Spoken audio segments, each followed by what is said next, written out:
Hello students, welcome to school at home programme. Good afternoon everyone. ఈరోజు మనం FA2 syllabus గురించి revision చేద్దాం. పిల్లలు మీరందరూ టెక్స్ట్ బుక్ తీసుకోండి, రెడీగా ఉండండి. దేని గురించి మనం ప్రిపేర్ అవుతున్నాం చెప్పండి? FA2 ఎగ్జామ్ కోసం కదా పిల్లలు. ఇంతకు ముందులా కాకుండా మనకు ఆబ్జెక్టివ్ టైప్ వస్తుంది క్వశ్చన్ పేపరు. సో మీరు ప్రిపేర్ అవ్వండి పిల్లలు. ఎలా ప్రిపేర్ అవ్వాలంటే చెప్తాను చూడండి. మనకు వచ్చే లెసన్ ఏంటి FA3లో? 5 మరియు 6 కదా. 5వ పాఠం ఏంటి పిల్లలు? శ్రీనివాస రామానుజం. ఈ పాఠం మీరు కంప్లీట్గా చదివారా? మరి కంప్లీట్గా చదవడం ఏంటి అని అనుకుంటున్నారా? మీరు కంప్లీట్గా చదివితేనే ప్రతి ఏ లైన్లో నుంచి అయినా మీకు ప్రశ్న రావచ్చు. అర్థమవుతుందా పిల్లలు? ఏ లైన్లో నుంచి అయినా మీకు ప్రశ్న వస్తుంది. 6వ పాఠం ఏంటి మరి? వ్యాకరణం కదా. వ్యాకరణం అంటే ఏంటి పిల్లలు? గ్రామర్. సో మీకు ఈ పాఠం నుండి మరియు ఈ పాఠం నుండి మొత్తం 25 మార్కులు. 25 మార్కులకు మీకు క్వశ్చన్ పేపర్ ఉంటుంది. ఆ క్వశ్చన్ పేపర్ ఎలా ఉంటుందంటే ఆబ్జెక్టివ్ టైప్. ఆబ్జెక్టివ్ అంటే తెలుసు కదా పిల్లలు. మీకు ప్రశ్న ఇస్తారు, కింద మీకు ఆప్షన్స్ ఇస్తారు. ఆప్షన్స్ ఇచ్చినప్పుడు ఆ సరైన ఆప్షన్ని ఎంచుకొని మీరు అక్కడ రాయాలి. దానినే ఆబ్జెక్టివ్ టైప్ అంటారు. సరే చూడండి, మరి ప్రశ్నలు మీకు ఎలా వస్తాయి? మీరేం చేయాలి? ఈ పాఠాన్ని మొత్తం చదవాలి. ఓకేనా? ఈ పాఠాన్ని మొత్తం కంప్లీట్గా చదవాలి. ఫర్ ఎగ్జాంపుల్ మొదటి ప్రశ్న చూడండి. శ్రీనివాస రామానుజం. ఉదాహరణకి చెప్తున్నాను పిల్లలు, ఈ విధంగా మీ క్వశ్చన్ పేపర్ ఉంటుందని మీరు నోట్ చేసుకోండి. ఎందుకంటే మీకు చదువుకోవడానికి రివిజన్ చేస్తున్నప్పుడు ఉపయోగపడుతుంది. ఓహో, ఈ విధంగా క్వశ్చన్స్ వస్తాయా, చదవాలి అని చెప్పేసి. శ్రీనివాస రామానుజం ఏ శాస్త్రానికి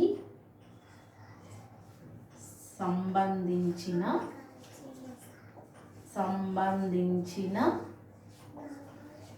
శాస్త్రవేత్త? ఏ పాఠానికి చెప్పండి పిల్లలు. ప్రశ్న ఏంటి? శ్రీనివాస రామానుజం ఏ శాస్త్రానికి సంబంధించిన శాస్త్రవేత్త? ఏ శాస్త్రానికి అంటే దేనికి సంబంధించిన శాస్త్రవేత్త? గుర్తుందా పిల్లలు మీ అందరికీ? పాఠం గుర్తుందా? శ్రీనివాస రామానుజం అసలు ఎవరు? ఆప్షన్ ఏ 1 వచ్చేసి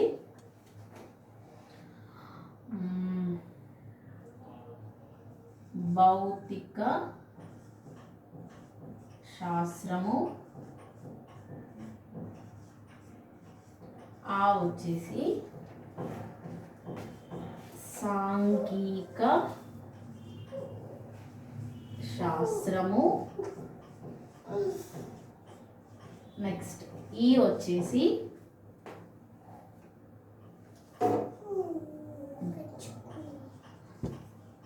గణిత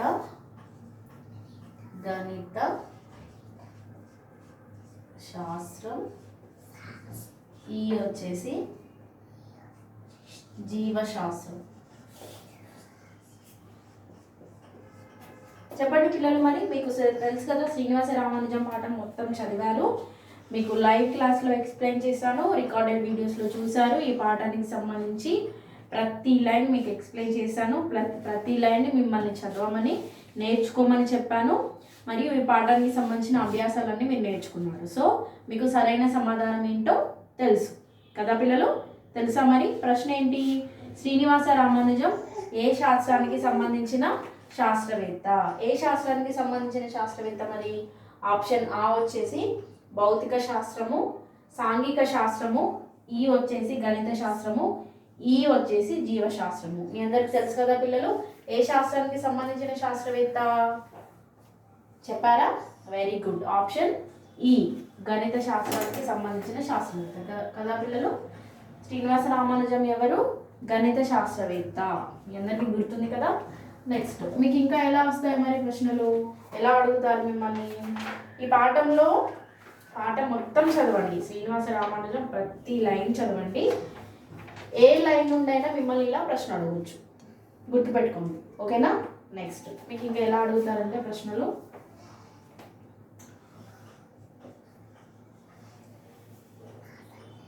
ప్రజ్ఞ ఈ పదానికి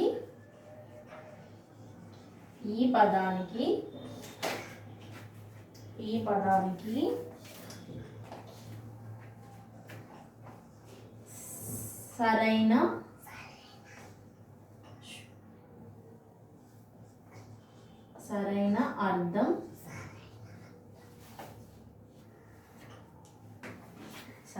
అర్థం గుర్తించండి. ఓకేనా?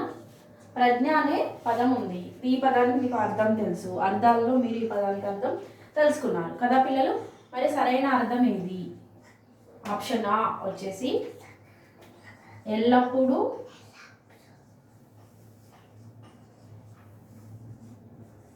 ఆప్షన్ ఆ వచ్చేసి నిరంతరం, ఆప్షన్ ఈ వచ్చేసి దిక్కులు,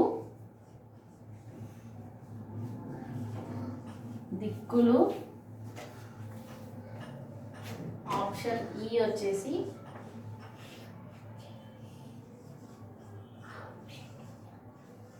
ప్రతిభ. ఓకేనా పిల్లలు? మరి చెప్పండి, ప్రజ్ఞకు మీకు ఈ పదానికి సరైన అర్థం మీకు తెలుసు కదా, ఏంటి మరి అది? నిరంతరం లేదా ఎల్లప్పుడూ, దిక్కులు లేదా ప్రతిభ. ఏంటి మరి ప్రజ్ఞ అనే పదానికి నిజమైన అర్థం ఏంటి పిల్లలు? ప్రతిభ కదా పిల్లలు. మీ అందరికీ గుర్తుంది కదా, అర్థాలు నేర్చుకున్నారు కదా. అయితే మరి ఈ ప్రజ్ఞ అనే పదానికి 2 అర్థాలు ఇచ్చారు అక్కడ. అర్థాల్లో ప్రతిభ, తెలివితేటలు.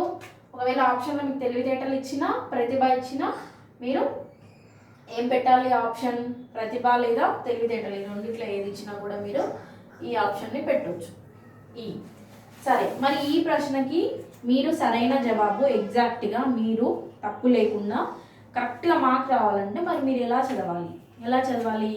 మీకు పేజ్ నెంబర్ 22లో ఇచ్చిన అర్థాలన్నీ కూడా మీరు చదవాలి. ఈ అర్థాలలో నుంచి మీకు ఏదైనా రావచ్చు. ఈ పాఠం అంటే వ్యాకరణంలో అర్థాలు లేవు కాబట్టి సో వదిలేసేయండి. మీకు అర్థాలు మాత్రం ఖచ్చితంగా ఈ పాఠం నుండే వస్తాయి కాబట్టి అర్థాలన్నీ చదవండి. ఓకేనా పిల్లలు? ఇందులో నుంచి మీకు ఏ అర్థం గురించి అయినా మీకు ప్రశ్న రావచ్చు. నెక్స్ట్ ఇంకా ఎలా వస్తున్నాయి మీకు ప్రశ్నలు? శ్రీనివాస రామానుజం ఎక్కడ జన్మించారు? శ్రీనివాస రామానుజం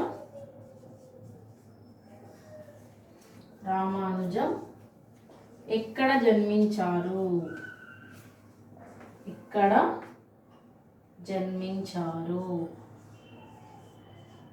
జన్మించారు పిల్లలు? సరే, ఆప్షన్స్లోకి వెళ్దాం. మీకు తెలుసు కదా అసలు ఎక్కడ జన్మించారు, మీకు ఆప్షన్స్ తెలుసు కదా, గుర్తుంది కదా పిల్లలు మీకు ఎక్కడ జన్మించారు? ఆప్షన్ ఆ వచ్చేసి ఆంధ్రప్రదేశ్. సరైన సమాధానం ఈ పాటికి మీకు తెలిసి ఉండాలి. నెక్స్ట్ ఆ వచ్చేసి కర్ణాటక, ఈ వచ్చేసి తమిళనాడు, ఈ వచ్చేసి కలకత్తా. ఎక్కడ జన్మించారు పిల్లలు? మరి మీకు గుర్తుందా?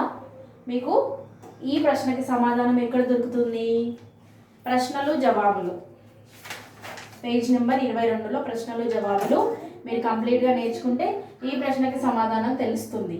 అంతేకాకుండా పూర్తి పాఠంలో మీకు ఈ ప్రశ్నకు సమాధానం ఉంటుంది. పూర్తి పాఠం అంటే శ్రీనివాస రామానుజం ఇంట్రడక్షన్ ఉంటుంది కదా, ఇక్కడ ఆయన ఎక్కడ జన్మించారు, వాళ్ళ తల్లిదండ్రుల పేరేంటి, ఏ సంవత్సరంలో జన్మించారు, ఈ పూర్తి ఇన్ఫర్మేషన్ మీకు ఎక్కడ ఉంది? లెసన్లో ఉంది.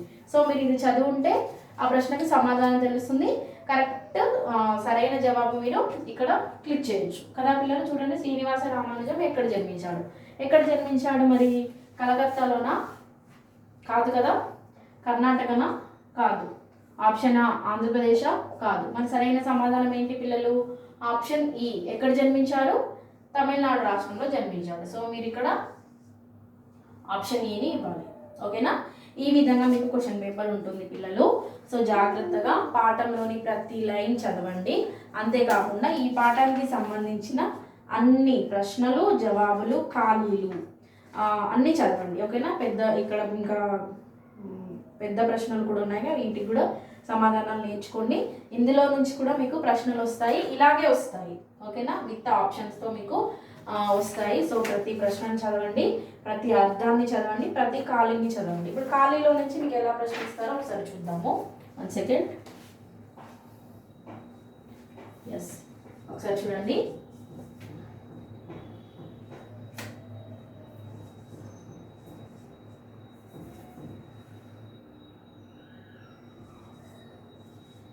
ఏ దంపతుల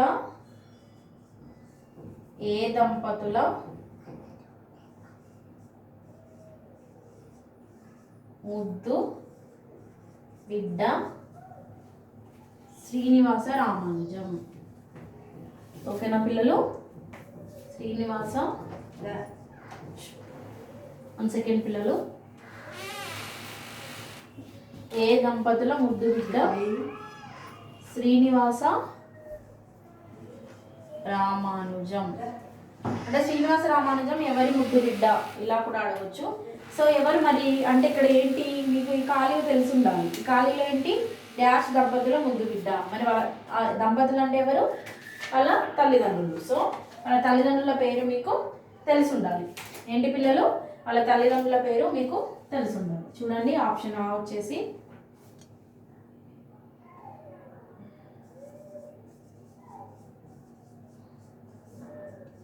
రామయ్య లక్ష్మి. ఆప్షన్ A వచ్చేసి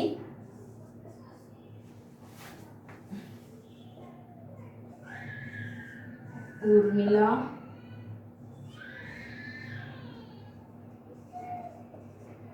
లక్ష్మణుడు. ఊర్మిళ లక్ష్మణుడు. ఈ వచ్చేసి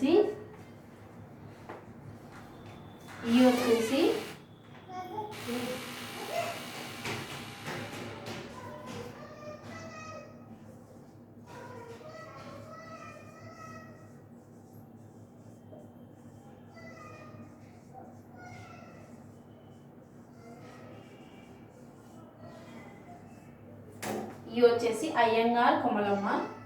ఆప్షన్ E ఇక్కడ రాస్తున్నాను చూడండి పిల్లలు.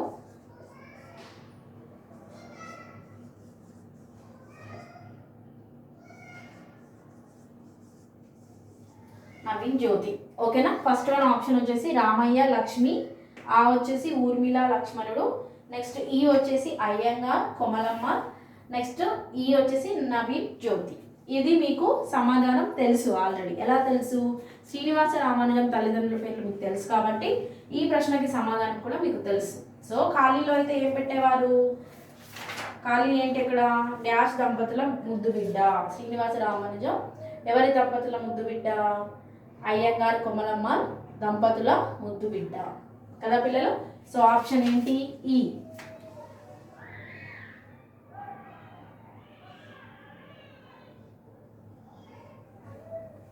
Option A. ఈ విధంగా మీరు ఆప్షన్ ఏని క్లిక్ చేయాలి, అంటే ఆప్షన్ ఏని సెలెక్ట్ చేయాలి. ఎలా సెలెక్ట్ చేస్తారు మరి? మీరు ప్రశ్నలు, జవాబులు, అర్థాలు, ఖాళీలు ఇవన్నీ కంప్లీట్గా నేర్చుకున్నప్పుడు మాత్రమే ప్రతి ప్రశ్నకి మీకు సమాధానం తెలుస్తుంది. ఫస్ట్ ఆఫ్ ఆల్ మీకు క్వశ్చన్స్ చదవడం రావాలి. అంటే ఇప్పుడు స్పెల్లింగ్ మిస్టేక్స్ పోయే అవకాశం లేదు కాబట్టి మీరందరూ ఏం చేయాలి పిల్లలు? చదవడానికి ప్రయత్నించండి. ప్రతి ప్రశ్నని, ప్రతి జవాబుని బయటికి చదవండి. పాఠాన్ని మొత్తం, ఇంకా అన్నిటికంటే బెస్ట్ ఏంటంటే పాఠం మొత్తం చదివితే మీకు ఎక్కువ లాభం ఉంటుంది. అందులో నుంచే ఏదైనా వస్తుంది కదా ప్రశ్న. అర్థాలు మాత్రం సపరేట్గా నేర్చుకోవాలి. కంప్లీట్గా అర్థాలు కవర్ అవ్వవు పాఠంలో. సో మీరు అర్థాలు ఖచ్చితంగా సపరేట్గా నేర్చుకోవాల్సిందే. అర్థాలు పూర్తి పాఠం ప్రతి లైన్ మీకు గుర్తుంటే ఏ ప్రశ్న వచ్చినా మీరు సమాధానం ఇవ్వచ్చు. సో మీకు ఈ ప్రాసెస్లో అంటే ఈసారి ఇలా మనకి ఎగ్జామ్ జరుగుతుంది కాబట్టి ఈ ప్రాసెస్లో మీరు ఎక్కువ చదువుకోవడానికి ప్రయత్నించండి. చదవడానికి గట్టిగా బయటికి చదవండి, మీకు గుర్తుంటుంది. అర్థం చేసుకోండి, గ్రహించండి. ఓకేనా పిల్లలు? ఏం చేయాలి? అర్థం చేసుకొని గ్రహించాలి. ఓకేనా? నెక్స్ట్ మనం నెక్స్ట్ లెసన్ గురించి కూడా ఎక్స్ప్లెయిన్ చేసుకుందాం. ఒకసారి మీరు ఇవి నోట్ చేసుకోండి. 4 ప్రశ్నలు అంటే ఉదాహరణకి ఇలా వస్తుంది క్వశ్చన్ పేపర్ అని చెప్పేసి నోట్ చేసుకోండి. ఒక 2 minutes టైం ఇస్తున్నాం.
ఓకేనా పిల్లలు, ఫినిష్ చేశారా? రాసుకోండి, ఎందుకంటే మీకు యూజ్ అవుతుంది.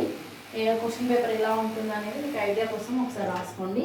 కొత్త పద్ధతి కాబట్టి కొంచెం మీకు టెన్షన్ ఉంటుంది, ఆ టెన్షన్ పోవాలంటే రాసుకోండి. నెక్స్ట్ వ్యాకరణం పాఠం తీయండి ఒకసారి.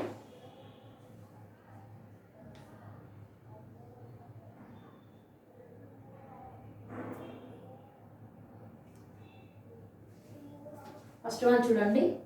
రాముడు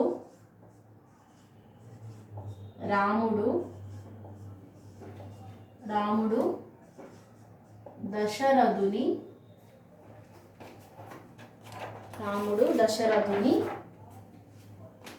కుమారుడు.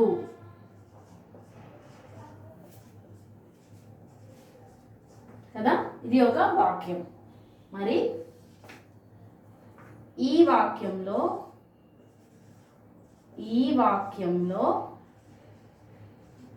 సరైన విభక్తిని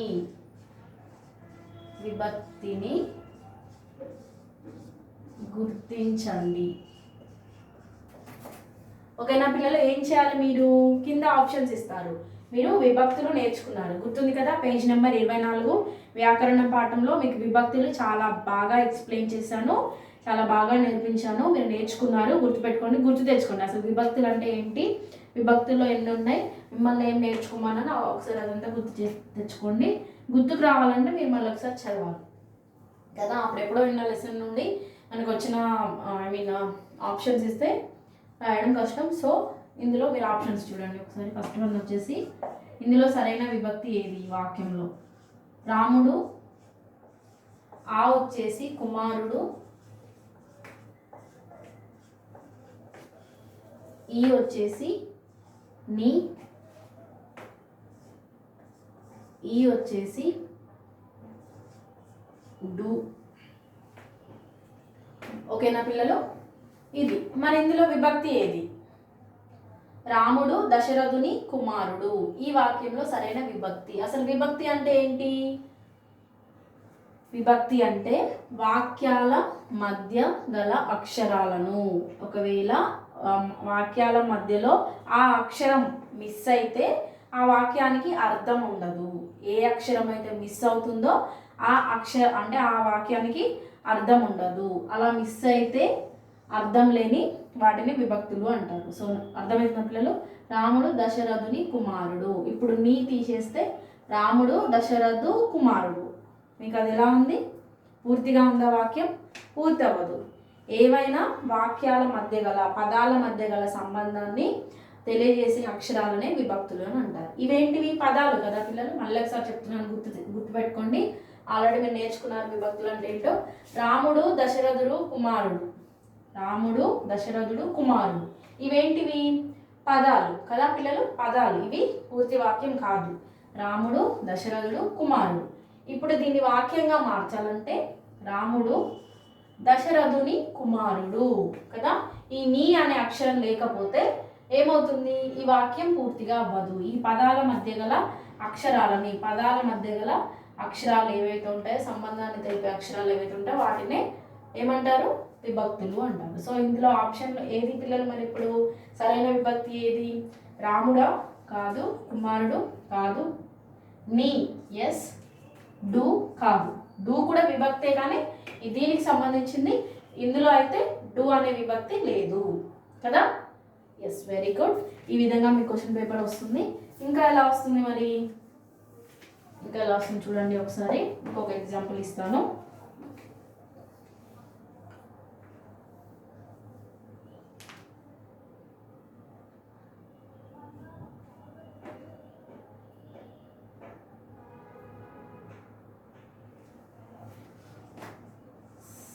సప్తమి విభక్తికి ఉదాహరణ ఇవ్వండి. ఇలా కాకుండా, సరే ఇలా అయితే మీకు మరీ టఫ్ అవుతుంది కానీ పిల్లలు చూడండి. వంతెన క్రింద రైలు వెళుతోంది. ఈ వాక్యంలో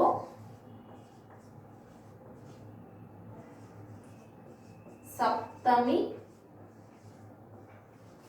విభక్తిని గుర్తించండి. అప్పుడు ఏం చేయాలి పిల్లలు? మీరు కింద ఆప్షన్స్ ఇస్తారు. వంతెన క్రింద రైలు వెళ్తుంది. ఈ వాక్యంలో మరి ఈ వాక్యంలో సప్తమి విభక్తి ఎక్కడుంది? ఆప్షన్ ఆ వచ్చేసి వంతెన, ఆప్షన్ ఆ వచ్చేసి క్రింద, ఆప్షన్ ఈ వచ్చేసి రైలు, ఆప్షన్ ఈ వచ్చేసి వెళుతోంది. చెప్పండి మరి సప్తమి విభక్తి అంటే ఏంటి? సప్తమి విభక్తి అంటే ఏమని చెప్పుకున్నాం పిల్లలు?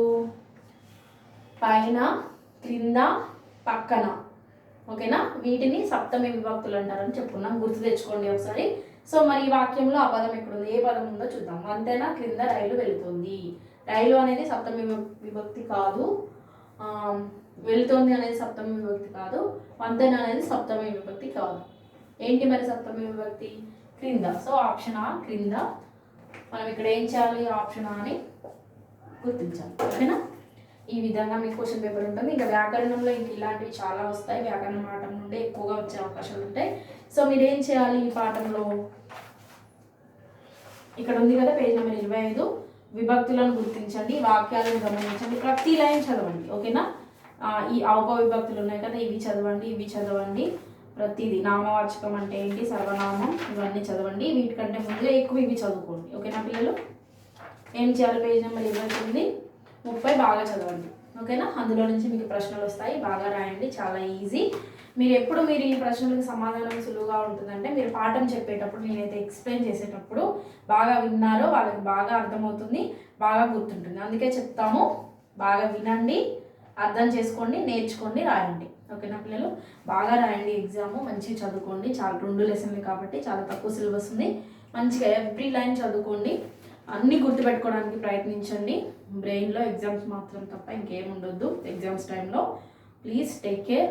ఇంకేంటంటే మీకు స్పెల్లింగ్ మిస్టేక్స్ అవకాశం లేదు కాబట్టి చదువుకోవడానికి బాగా ప్రయత్నించండి. ప్రశ్న మీరు టక్కున చదవగలగాలి. ఇప్పుడు ఇచ్చిన టైంలో వంతెన క్రింద రైలు వెళుతుంది, ఇలా మీరు టక్కున చదువుకోగలిగితేనే మీకు టైం సేవ్ అవుతుంది.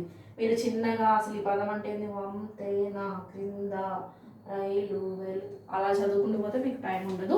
సో బాగా ప్రాక్టీస్ చేయండి చదవడం. ఓకేనా పిల్లలు? చదవడం బాగా ప్రాక్టీస్ చేయండి. వితౌట్ స్పెల్లింగ్ మిస్టేక్స్ చదువుకోండి. అప్పుడే మీకు పదాలు అనేవి అర్థమవుతాయి. నేర్చుకోండి. Take care. Bye. Stay home and stay safe. మళ్ళీ నెక్స్ట్ లైవ్ క్లాస్లో కలుసుకుందాం. బాయ్ పిల్లలు.